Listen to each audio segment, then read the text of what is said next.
Hi everyone, ನಾನು ನಿಮ್ಮ Surya. Welcome to my channel darling Surya.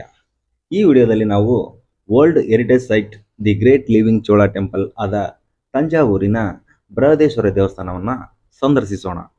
ಈ ದೇವಸ್ಥಾನದ ಬಗ್ಗೆ ಸಾಕಷ್ಟು ವಿಷಯಗಳನ್ನು ತಿಳಿದುಕೊಳ್ಳೋಣ. ಆಗಿನ ಕಾಲದಲ್ಲೇ ಇಂಥ ಬೃಹದಾಕಾರವಾದ ಕಲ್ಲುಗಳನ್ನು ಬಳಸಿ ಸಿಮೆಂಟ್, ಐರನ್, ಕ್ರೇನ್ ತರಹದ ಯಾವುದೇ ವಸ್ತುಗಳನ್ನು ಬಳಸದೆ ಕೇವಲ ಕಲ್ಲುಗಳ ಮೂಲಕ ಹೇಗೆ ನಿರ್ಮಿಸಿದರು, ಈ ದೇವಸ್ಥಾನ ಕಟ್ಟುವಾಗ ಅಂದಿನ ಕಾಲಘಟ್ಟದಲ್ಲಿ ಕಂಡುಕೊಂಡ ಆ ಟೆಕ್ನಾಲಜಿ ಏನು, ಇಂತಹ ಅನೇಕ ವಿಷಯಗಳನ್ನು ಒನ್ ಬೈ ಒನ್ ಡಿಟೇಲ್ ಆಗಿ ತಿಳಿದುಕೊಳ್ಳೋಣ. ಸ್ನೇಹಿತರೆ, ಈ ವಿಡಿಯೋ ಕೊನೆಯಲ್ಲಿ ನಮ್ಮ ಕರ್ನಾಟಕದಿಂದ ಹಾಗೂ ಬೆಂಗಳೂರು ತಂಜಾವೂರಿಗೆ ಹೇಗೆ ಬರಬೇಕು, ಈ ಟ್ರಿಪ್ ಬಗ್ಗೆ ಬಜೆಟ್ ಎಷ್ಟಾಗುತ್ತೆ ಅಂತ ಎಲ್ಲ ಹೇಳ್ತೀನಿ. ಈ ದೇವಸ್ಥಾನವು ತಂಜಾವೂರು ರೈಲ್ವೆ ಸ್ಟೇಷನ್ನಿಂದ 2 ಕಿಲೋಮೀಟರ್ ದೂರದಲ್ಲಿರುತ್ತದೆ. ಹಾಗೆ ತಂಜಾವೂರಿನ ನ್ಯೂ ಬಸ್ ಸ್ಟ್ಯಾಂಡಿಂದ 5 ಕಿಲೋಮೀಟರ್ ದೂರದಲ್ಲಿ ಇರುತ್ತದೆ. ರೈಲ್ವೆ ಸ್ಟೇಷನ್ನಿಂದ ಹಾಗೂ ನ್ಯೂ ಬಸ್ ಸ್ಟ್ಯಾಂಡಿಂದ ಈ ದೇವಸ್ಥಾನಕ್ಕೆ ಹೋಗಲು ನಗರ ಸಾರಿಗೆ ಬಸ್ಸುಗಳು ಹಾಗೂ ಆಟೋ ರಿಕ್ಷಾಗಳು ಸೌಲಭ್ಯವಿರುತ್ತದೆ. ನೋಡಿ ಸ್ನೇಹಿತರೆ, ನಮ್ಮ ಕರ್ನಾಟಕದಿಂದ ಕಾವೇರಿ ತಾಯಿ ಹೇಗೆ ಹರಿತಾ ಇದ್ದಾರೆ. ಈ ಕಾವೇರಿ ನದಿಯ ದಂಡೆಯಲ್ಲಿ ಈ ಬೃಹದೇಶ್ವರ ದೇವಸ್ಥಾನವಿರುತ್ತದೆ. The great living of Chola, Rajaraja Chola ಅವರು ಈ ಕಾವೇರಿ ನದಿಯ ದಂಡೆಯಲ್ಲಿ ಈ ದೇವಸ್ಥಾನವನ್ನು ಕಟ್ಟಿರುತ್ತಾರೆ.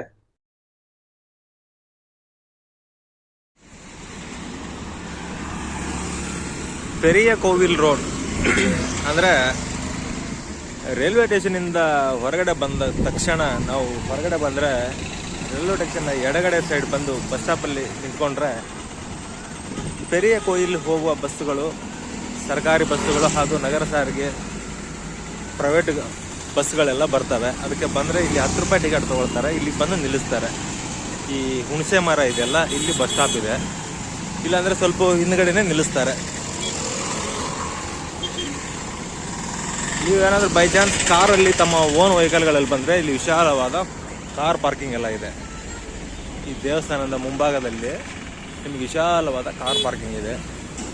ಹಾಗೂ ದೊಡ್ಡ ದೊಡ್ಡ ಟ್ರಾವೆಲ್ಸ್ ಬಸ್ಸುಗಳಲ್ಲಿ ಬಂದರೂ ಕೂಡ ಆ ಬಸ್ಸುಗಳನ್ನು ನಿಲ್ಲಿಸಲಿಕ್ಕೂ ಕೂಡ ಇಲ್ಲಿ ವಿಶಾಲವಾದ ದೊಡ್ಡ ಕಾರ್ ಪಾರ್ಕಿಂಗ್ ಹಾಗೂ ಬಸ್ಸುಗಳ ವ್ಯವಸ್ಥೆಗಳೆಲ್ಲ ಇದೆ. ನೀವು ಅಲ್ಲಿ ನೋಡ್ಬೋದು, ದೊಡ್ಡ ದೊಡ್ಡ ವ್ಯಾನ್ಗಳನ್ನೆಲ್ಲ, ಬಸ್ಗಳನ್ನೆಲ್ಲ ಪಾರ್ಕ್ ಮಾಡಿದ್ದಾರೆ.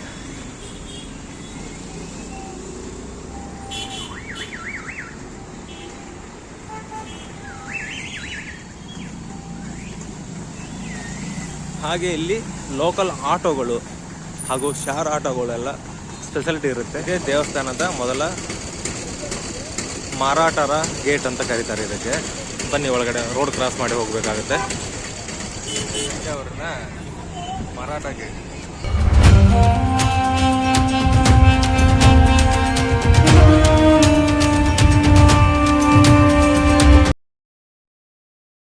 ಸ್ನೇಹಿತರೆ, ಈ ಹಿಂದೆ ಈ ತಂಜಾವೂರನ್ನು ಆಳಿದ ಮರಾಠಿ ರಾಜರು ಈ ಎಂಟ್ರೆನ್ಸ್ ಅನ್ನು ನಿರ್ಮಿಸಿದ್ದಾರೆ. ಸೊ ಇದನ್ನ ಮರಾಠಿ ಗೇಟ್ ಅಂತ ಕರೀತಾರೆ. ಈ ದೇವಸ್ಥಾನಕ್ಕೆ ಎಂಟರ್ ಆಗೋದಕ್ಕೆ 3 ಎಂಟ್ರೆನ್ಸ್ ಇದೆ ಸ್ನೇಹಿತರೆ. ಹಾಗೆ ಈ ದೇವಸ್ಥಾನಕ್ಕೆ ಸುತ್ತಲೂ ಆಳವಾದ ಕಂದಕವನ್ನು ಮಾಡಿದ್ದಾರೆ. ಅಂದರೆ ಆಳವಾದ ಗುಂಡಿಗಳನ್ನು ತೋಡಿದ್ದಾರೆ ದೇವಸ್ಥಾನದ ಸುತ್ತಲೂ. ಅದರಲ್ಲಿ ನೀರನ್ನು ಬಿಟ್ಟು ಅದರಲ್ಲಿ ಮೊಸಳೆಗಳನ್ನೆಲ್ಲ ಬಿಡ್ತಾ ಇದ್ರಂತೆ. ಅಂದರೆ ಹೊರಗಡೆಯಿಂದ ಜನಗಳು ಯಾರು ನಮ್ಮನ್ನು ಅಟ್ಯಾಕ್ ಮಾಡಬಾರ್ದು ಅಂತ ಇಲ್ಲಿ ಕಾಣ್ಬೋದು ನೀವು. ಈ ದೊಡ್ಡದಾದ ಆಳವಾದ ಕುಳಿಗಳಲ್ಲಿ ನೀರನ್ನು ಬಿಟ್ಟು ಅದರಲ್ಲಿ ಮೊಸಳೆಗಳನ್ನೆಲ್ಲ ಬಿಟ್ಟಿದ್ರು ಅಂತ ಹೇಳಲಾಗುತ್ತೆ.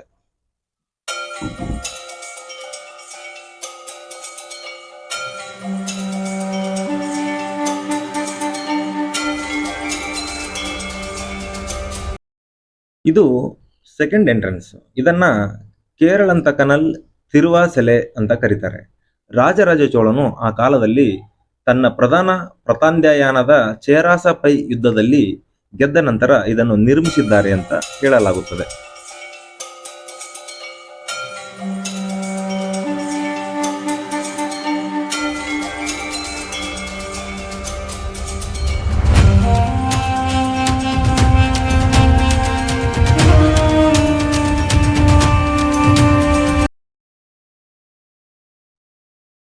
ಸ್ನೇಹಿತರೆ, ಇಲ್ಲಿ ಕ್ಲಾಕ್ ರೂಮ್ ಇದೆ. ಸ್ಲಿಪ್ಪರ್ಸ್ ಮತ್ತು ಲಗೇಜ್ಗಳನ್ನೆಲ್ಲ ಇಡ್ಬೋದು. ನೀವು ಹೊರಗಡೆಯಿಂದ 2 ಗೇಟು ಎಂಟ್ರೆನ್ಸ್ನ ದಾಟ್ಕೊಂಡು ಬಂದಮೇಲೆ ನಿಮ್ಮ ಒಳಗಡೆ ಬರಬೇಕಾದ್ರೆ ನಿಮ್ಮ ರೈಟ್ ಸೈಡ್ ಇಲ್ಲಿ ಲಗೇಜ್ ರೂಮು, ಕ್ಲಾಕ್ ರೂಮ್ ಎಲ್ಲ ಇದೆ. ಹಾಗೆ ಇನ್ನೊಂದು ರೈಟ್ ಸೈಡ್ ಇದೆ ನೋಡಿ, ಒಳಗಡೆ ಮಣ್ಣಿನ ದಾರಿ, ಅಲ್ಲಿ ಟಾಯ್ಲೆಟ್ಸ್ ಎಲ್ಲ ಇರುತ್ತೆ, ಅಲ್ಲಿ ಕೂಡ ನೀವು ಹೋಗ್ಬೋದು. ಇಲ್ಲಿ 5 ರೂಪಾಯಿ ಚಾರ್ಜ್ ಮಾಡ್ತಾರೆ ಲಗೇಜ್ಗೆ ಮತ್ತು ಸ್ಲಿಪ್ಪರ್ಗೆ, ಯೂಸ್ ಮಾಡ್ಕೊಳ್ಳಿ. ಹಾಗೆ ಚಪ್ಪಲಿಗಳನ್ನು ಒಳಗಡೆ ಇಟ್ಟು ಆಚೆ ಈ ಟೆಂಪಲ್ ಸೈಡ್ ಬಂದರೆ ನಿಮಗೆ ಟಾಯ್ಲೆಟ್ಸು, ಬಾತ್ರೂಮ್ ಎಲ್ಲ ಇರುತ್ತೆ. ಫ್ರೀ ಆಫ್ ಕಾಸ್ಟ್ ಟಾಯ್ಲೆಟ್ ಅಂತ. ಟಾಯ್ಲೆಟ್ಗೆ ಬೇಕಾದರೆ ನೀವು ಹೋಗ್ಬೋದು. ಆ ಕಡೆ ಕಾಣಿಸುತ್ತಲ್ಲ ಅದೇ ಟಾಯ್ಲೆಟ್ಸ್. ಅಲ್ಲಿ ಮುಂದೆ ಸ್ಟ್ರೈಟ್ ಹೋಗಿ ಲೆಫ್ಟ್ ಹೋದರೆ ಅಲ್ಲಿ ಲೇಡೀಸ್ ಜೆಂಟ್ಸ್ ಎಲ್ಲ ಟಾಯ್ಲೆಟ್ಸ್ ಇರುತ್ತೆ. ಆಮೇಲೆ ನೀವು ಪ್ರೆಸ್ ಅಪ್ ಆಗಿ ನೀವು ಆ ಕಡೆಯಿಂದ ಬಂದು ದೇವಸ್ಥಾನವನ್ನು ಒಳಗಡೆ ಎಂಟ್ರೆನ್ಸ್ ಮಾಡ್ಬೋದು. ಸ್ನೇಹಿತರೆ, ಇದೇ ಮೊದಲ ಬಾರಿಗೆ ಏನಾದರೂ ನೀವು ನಮ್ಮ ಚಾನಲ್ ನೋಡ್ತಾ ಇದ್ದರೆ ದಯವಿಟ್ಟು ಸಬ್ಸ್ಕ್ರೈಬ್ ಮಾಡಿ. ಒಳ್ಳೆಯ ಉಪಯುಕ್ತವಾದಂಥ ಮಾಹಿತಿಗಳನ್ನು ನೀಡುತ್ತೇವೆ. ಹಾಗೂ ಈ ಕನ್ನಡಿಗನ ಪ್ರಯತ್ನಕ್ಕೆ ನಮ್ಮ ಕನ್ನಡಿಗರ ಆಶೀರ್ವಾದ ಸದಾ ಇರುತ್ತೆ ಅಂತ ನಂಬುತ್ತಾ, ಬನ್ನಿ ಸ್ನೇಹಿತರೆ, ತಂಜಾವೂರಿನ ಈ ಬೃಹದೇಶ್ವರ ದೇವಸ್ಥಾನದ ಕಥೆ ಪುರಾಣವನ್ನು ಕಂಟಿನ್ಯೂ ಮಾಡೋಣ. ಸ್ನೇಹಿತರೆ, ಇಲ್ಲಿ ಕಾಣ್ತಾ ಇದೆಯಲ್ಲ, ಇದೇ ಮೇನ್ ಎಂಟ್ರೆನ್ಸ್. ಇದು ದೇವಸ್ಥಾನವನ್ನು ನಿರ್ಮಿಸಿದ ಸಮಯದಲ್ಲಿ ನಿರ್ಮಿಸಿದ ಪುರಾತನವಾದ ಎಂಟ್ರೆನ್ಸು ಅಂತ ಹೇಳ್ತಾರೆ. ಈ ಗೋಪುರವನ್ನು ರಾಜರಾಜ ತಿರುವಶಲೆ ಅಂತ ಕೂಡ ಕರೀತಾರೆ, ಹಾಗೂ ರಾಜಗೋಪುರ ಅಂತಾನೂ ಕರೀತಾರೆ. ಈ ಗೋಪುರದ ಮೇಲೆ ಕೆತ್ತಿರುವ ವಾಸ್ತುಶಿಲ್ಪಗಳು ದ್ರಾವಿಡಿಯನ್ ಶೈಲಿಯಲ್ಲಿ ತುಂಬಾ ಅದ್ಭುತವಾಗಿ ಕೆತ್ತಿದ್ದಾರೆ.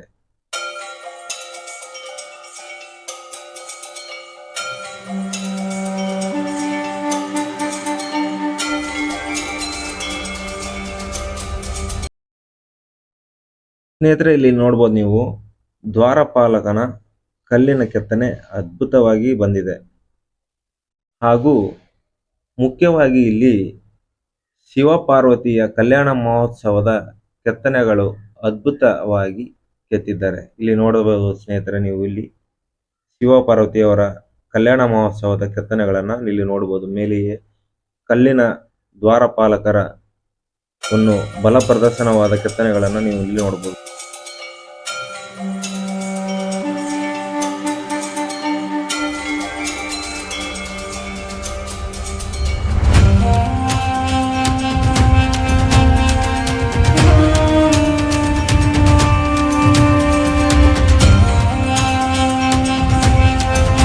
ಈ ದೇವಸ್ಥಾನದ ಒಳಗೆ ಪ್ರವೇಶಿಸುತ್ತಿದ್ದಂತೆ ನಮಗೆ ಒಂದು ದೊಡ್ಡ ರಾಜ್ಯದೊಳಗೆ ಬಂದಂತೆ ಫೀಲ್ ಆಗುತ್ತದೆ ನಮಗೆ.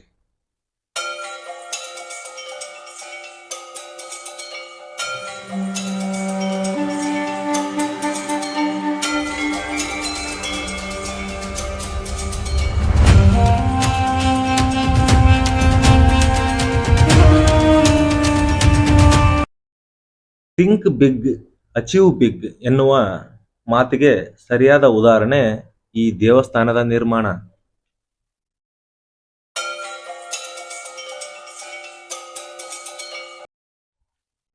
ರಾಜರಾಜ ಚೋಳ ಇಷ್ಟು ದೊಡ್ಡದಾದ ದೇವಸ್ಥಾನ ಊಹಿಸಿದ್ದಾನಂದ್ರೆ ಇಷ್ಟು ದೊಡ್ಡದಾಗಿ ನಿರ್ಮಿಸಿದ್ದಾನೆ. 100 ವರ್ಷಗಳ ಹಿಂದೆ ಕಟ್ಟಿರುವ ದೇವಸ್ಥಾನಗಳು, ಬಿಲ್ಡಿಂಗ್ಗಳು ಶಿಥಿಲ ಅವಸ್ಥೆಗೆ ಸೇರಿಕೊಳ್ಳುತ್ತವೆ. ಆದರೆ 1000 ವರ್ಷಗಳ ಹಿಂದೆ ನಿರ್ಮಿಸಿದ ಈ ದೇವಸ್ಥಾನವು 1 ಇಂಚು ಅತ್ತ ಇತ್ತ ಅಲುಗಾಡದೆ ನಿಂತಿದೆ.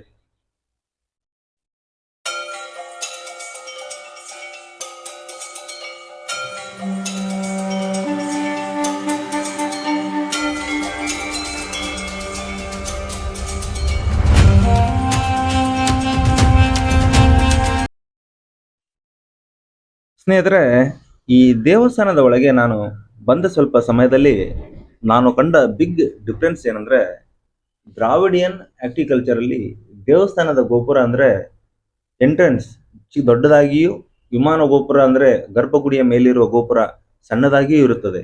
ಆದರೆ ಈ ದೇವಸ್ಥಾನದಲ್ಲಿ ಎಲ್ಲ ರಿವರ್ಸ್ ಆಗಿ ಇರುತ್ತದೆ. ಎಂಟ್ರೆನ್ಸ್ ಚಿಕ್ಕದಾಗಿಯೂ, ವಿಮಾನ ಗೋಪುರ ದೊಡ್ಡದಾಗಿಯೂ ಇರುತ್ತದೆ. ಥಿಂಕ್ ಡಿಫರೆಂಟ್ ಅನ್ನೋದು ಇದಕ್ಕೆ. ಈ ತಂಜಾವೂರು ಬೃಹದೇಶ್ವರ ದೇವಸ್ಥಾನ ನೋಡಿದ್ರೆ ನನ್ನ ಅನುಭವ ಈ ತರ ಇದೆ ಸ್ನೇಹಿತರೆ.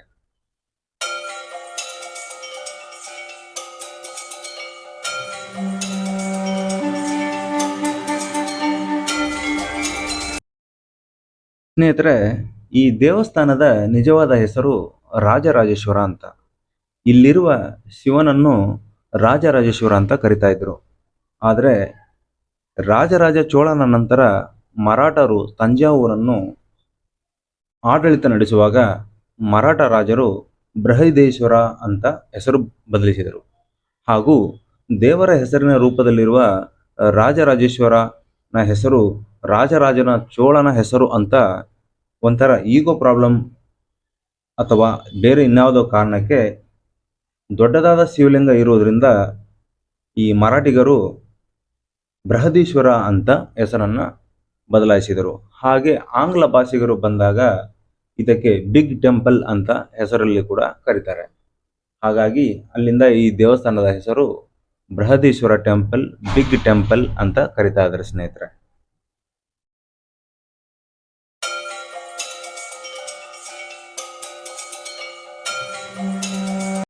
ಈ ತಂಜಾವೂರಿನ ಬೃಹದೇಶ್ವರ ದೇವಸ್ಥಾನ ಚೋಳ ರಾಜವಂಶದ ಶಕ್ತಿ ಮತ್ತು ವೈಭವದ ಸ್ಮಾರಕವಾಗಿದೆ.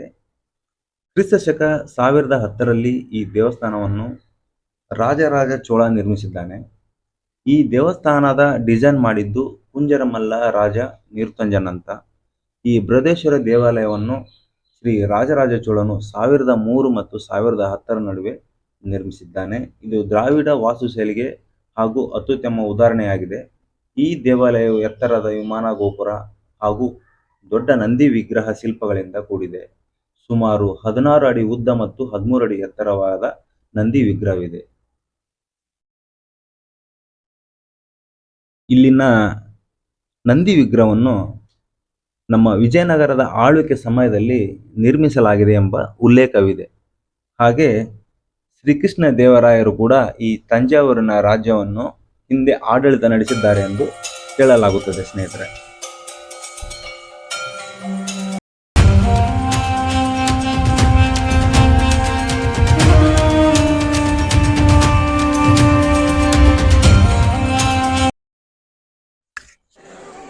ಸ್ನೇಹಿತರೆ, ಈ ನಂದಿ ಮಂಟಪದ ಮೇಲೆ ಈ ಕೆಲವು ಪೇಂಟಿಂಗ್ಸ್ಗಳನ್ನು ನೀವು ನೋಡ್ಬೋದು ಸ್ನೇಹಿತರೆ. ಇನ್ನೂ ಕೂಡ ಜೀವಂತವಾಗಿದೆ ಆಗಿನ ಕಾಲದ ಪೇಂಟಿಂಗ್ಸು. ಕೆಲವು ದೆಹಲಿ ಸುಲ್ತಾನರ ದಾಳಿಯಲ್ಲಿ ಬೆಂಕಿ ಹಚ್ಚಿ ಸುಟ್ಟು ಕರಕಲಾದರೆ ಇನ್ನಷ್ಟು ಉಳಿದಿರೋ ಭಾಗದಲ್ಲಿ ಈ ದೇವಸ್ಥಾನದ ನಂದಿ ವಿಗ್ರಹದ ಮಂಟಪದ ಪೇಂಟಿಂಗ್ಸ್ ಮಾತ್ರ ಬಾಕಿ ಇದೆ.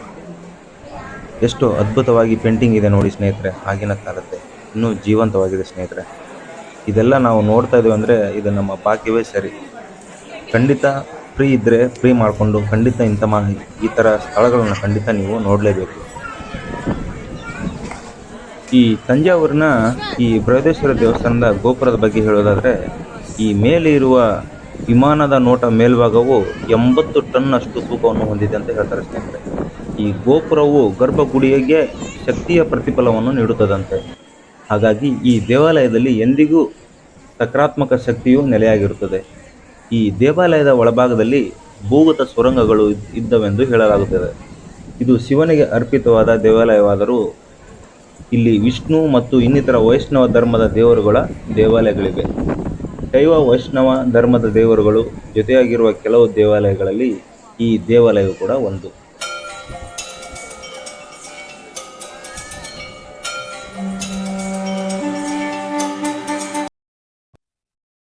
ಈ ದೇವಾಲಯವನ್ನು ನಿರ್ಮಿಸುವ ಸಮಯದಲ್ಲಿ ಈ ದೇವಾಲಯದ ಎತ್ತರವಾದ ಗೋಪುರವನ್ನು ಹೊರತುಪಡಿಸಿ ಬೇರೆ ಯಾವ ದೇವಾಲಯದಲ್ಲೂ ಕೂಡ ಅಷ್ಟೊಂದು ಎತ್ತರದ ಗೋಪುರವಿಲ್ಲವೆಂದು ಕೂಡ ಹೇಳಲಾಗುತ್ತದೆ. ಈ ಸಮಯದಲ್ಲಿ 63 ಮೀಟರ್ ಅಂದರೆ 200 ಅಡಿ ಎತ್ತರದ ಗೋಪುರವನ್ನು ಹೊಂದಿದೆ. ಈ ದೇವಾಲಯದಲ್ಲಿ ಶಿವನನ್ನು ಲಿಂಗದ ರೂಪದಲ್ಲಿ ಕೂಡ ಪೂಜೆ ಮಾಡಲಾಗುತ್ತದೆ. ಈ ಶಿವಲಿಂಗವು 8.7 ಮೀಟರ್ ಅಂದರೆ 29 ಅಡಿ ಎತ್ತರವಾದ ಶಿವಲಿಂಗವನ್ನು ಈ ದೇವಸ್ಥಾನ ಹೊಂದಿದೆ. ಈ ಲಿಂಗವನ್ನು ಒಂದೇ ಕಲ್ಲಿನಲ್ಲಿ ಕೆತ್ತಿದ್ದಾರೆ. ಇದು ವಿಶ್ವದ ಅತಿ ದೊಡ್ಡ ಶಿವಲಿಂಗವಾಗಿದೆ ಅಂತ ಹೇಳಲಾಗುತ್ತದೆ ಸ್ನೇಹಿತರೆ. ಹಾಗೆ ಸ್ನೇಹಿತರೆ, ಗೋಪುರದ ಅಥವಾ ವಿಮಾನ ನೋಟ ಮೇಲ್ಭಾಗ ಅಂದರೆ ಮೇಲೆ ಇರುವಂಥ ಈ ಗೋಪುರದ ಮೇಲೆ ಕಾಣ್ತಿದೆಯಲ್ಲ ರೌಂಡ್ ಆಗಿ, ಅದು 80 ಟನ್ನಷ್ಟು ತೂಕವನ್ನು ಹೊಂದಿದೆ ಅಂತ ಹೇಳಲಾಗುತ್ತದೆ ಸ್ನೇಹಿತರೆ.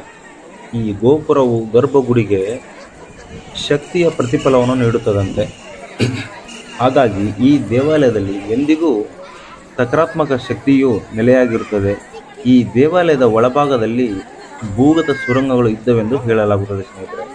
ಇದು ಶಿವನಿಗೆ ಅರ್ಪಿತವಾದ ದೇವಾಲಯವಾದರೂ ಇಲ್ಲಿ ವಿಷ್ಣು ಮತ್ತು ಇನ್ನಿತರ ವೈಷ್ಣವ ಧರ್ಮ ದೇವರುಗಳ ದೇವಾಲಯಗಳಿವೆ. ಶೈವ ಮತ್ತು ವೈಷ್ಣವ ಧರ್ಮದ ದೇವರುಗಳು ಜೊತೆಯಾಗಿರುವ ಕೆಲವು ದೇವಾಲಯಗಳಲ್ಲಿ ಇದು ಒಂದಾಗಿದೆ ಸ್ನೇಹಿತರೆ. ಜೀವನದಲ್ಲಿ ಒಮ್ಮೆ ಆದರೂ ಇಂತಹ ದೇವಾಲಯಗಳಿಗೆ ಭೇಟಿ ನೀಡಿ ದೇವರ ಆಶೀರ್ವಾದವನ್ನು ಪಡೆದರೆ ನಾವು ಮಾಡಿದ ಪಾಪ ಕರ್ಮಗಳೆಲ್ಲವೂ ಕೂಡ ಕಡಿಮೆಯಾಗಬಹುದು. ಇದು ಪ್ರವಾಸಿ ತಾಣವಾಗಿದೆ. ಸಾಕಷ್ಟು ಪ್ರವಾಸಿಗರು ಈ ದೇವಾಲಯವನ್ನು ನೋಡುವುದಕ್ಕೆಂದೇ ಬರುತ್ತಾರೆ. ಹಾಗೆ ಸ್ನೇಹಿತರೆ, ಈ ದೇವಸ್ಥಾನದ ಒಳಗಡೆ ಕ್ಯಾಮ್ರಾ ಅಲೌಡ್ ಇರೋದಿಲ್ಲ. ಹೊರಗಡೆ ಎಲ್ಲಿ ಬೇಕಾದರೂ ನೀವು ಕ್ಯಾಮ್ರಾ ವಿಡಿಯೋಗಳನ್ನು ಮಾಡ್ಬೋದು, ರೀಲ್ಸ್ ಮಾಡ್ಬೋದು. ಹಾಗಂತ ಹುಚ್ಚಾಟತನ ಮೆರೆಯೋ ಹಾಗಿಲ್ಲ. ಇಲ್ಲೆಲ್ಲ ರೂಲ್ಸ್ ಎಲ್ಲ ಇರುತ್ತೆ, ಅದೆಲ್ಲ ನೀವು ಫಾಲೋ ಮಾಡಬೇಕಾಗತ್ತೆ ಅಷ್ಟೇ, ಮತ್ತೇನಿಲ್ಲ. ದೇವಸ್ಥಾನ ಒಳಗಡೆ ಹೋಗ್ತಾ ಇದ್ದೀನಿ, ದೇವರ ದರ್ಶನವನ್ನು ಮಾಡಿ ಬರ್ತೀನಿ ಸ್ನೇಹಿತರೆ.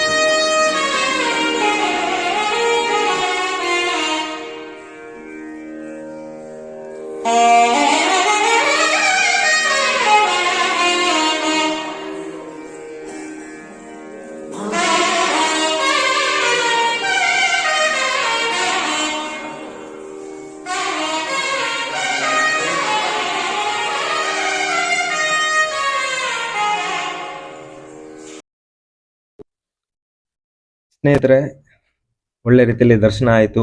ಒಳಗಡೆ ಇರೋ ಶಿವಲಿಂಗವನ್ನು ನೋಡಿಕೊಳ್ಳೆ ಮೈ ಎಲ್ಲ ರೋಮಾಂಚನ ಆಯಿತು. ಇನ್ನೇನು ತಡ ಸ್ನೇಹಿತರೆ, ಬಿಡು ಮಾಡ್ಕೊಂಡು ನೀವು ಬಂದು ಕುಟುಂಬ ಸಮೇತ ಬಂದು ವಿಸಿಟ್ ಮಾಡಿ.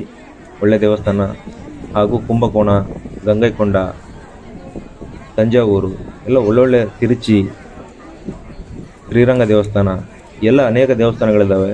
ಖಂಡಿತ ಬಿಡು ಮಾಡ್ಕೊಂಡು ಬಂದು ಕುಟುಂಬ ಸಮೇತ ನೋಡಿ ಸ್ನೇಹಿತರೆ. ನೀವು ಬೆಂಗಳೂರಿಂದ ಇಲ್ಲಿಗೆ ಬರಬೇಕಾದ್ರೆ ನಿಮಗೆ ಬಸ್ಸುಗಳ ವ್ಯವಸ್ಥೆ ಹಾಗೂ ರೈಲುಗಳ ವ್ಯವಸ್ಥೆ ಇದೆ.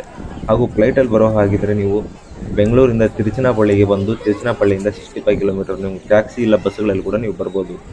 ನಾನು ಬಜೆಟ್ ಟ್ರಾವೆಲರ್ ಆದ ಕಾರಣ ನಾನು ಟ್ರೈನಲ್ಲಿ ಬಂದೆ. ಬೆಂಗಳೂರಿನಿಂದ ಪ್ರತಿದಿನ ಹಾಗೂ ಮೈಸೂರಿನಿಂದ ಪ್ರತಿದಿನ ಬರುವ ಮೈಸೂರು ಕಡಲೂರು ಎಕ್ಸ್ಪ್ರೆಸ್ ರೈಲು ಪ್ರತಿದಿನ ಸಾಯಂಕಾಲ ಬೆಂಗಳೂರಿಂದ 7 ಗಂಟೆಗೆ ಹೊರಡಿ ಸಂಜೆವರೆಗೆ ಬೆಳಗ್ಗೆ 5 ಗಂಟೆಗೆ ರೀಚ್ ಆಗುತ್ತೆ. ದೇವಸ್ಥಾನ 6 ಗಂಟೆಗೆ ಓಪನ್ ಆಗೋದ ಕಾರಣ ನೀವು ಫ್ರೆಶಪ್ ಎಲ್ಲ ಆಗಿ ನೀವು ದೇವಸ್ಥಾನ ದರ್ಶನ ಮಾಡಿಕೊಂಡು ಪಕ್ಕದಲ್ಲಿ ಇರುವಂಥ ಕುಂಭಕೋಣ ದೇವಸ್ಥಾನಗಳನ್ನು ಕೂಡ ನೀವು ರೀಚ್ ಮಾಡ್ಬೋದು. ನೀವು 2 ಡೇಸ್ ಟ್ರಿಪ್ ಮಾಡ್ಕೊಂಡು ಬಂದರೆ ನೀವು ಕುಂಭಕೋಣದಲ್ಲಿರುವಂಥ ಎಲ್ಲ ದೇವಸ್ಥಾನಗಳನ್ನು ಕೂಡ ನೋಡ್ಬೋದು. ಹೆಚ್ಚಿನ ಮಾಹಿತಿಗಾಗಿ ಕಮೆಂಟ್ ಮಾಡಿ, ನಾನು ಖಂಡಿತ ನಿಮಗೆ ರಿಪ್ಲೈ ಮಾಡ್ತೀನಿ. ಹಾಗೂ ಕುಂಭಕೋಣದ ದೇವಸ್ಥಾನಗಳ ಬಗ್ಗೆ ವಿಡಿಯೋವನ್ನು ಮಾಡಿ ಹಾಕಿದ್ದೇನೆ, ಖಂಡಿತ ಬಿಡುವಿದ್ರೆ ನೋಡ್ಕೊಳ್ಳಿ.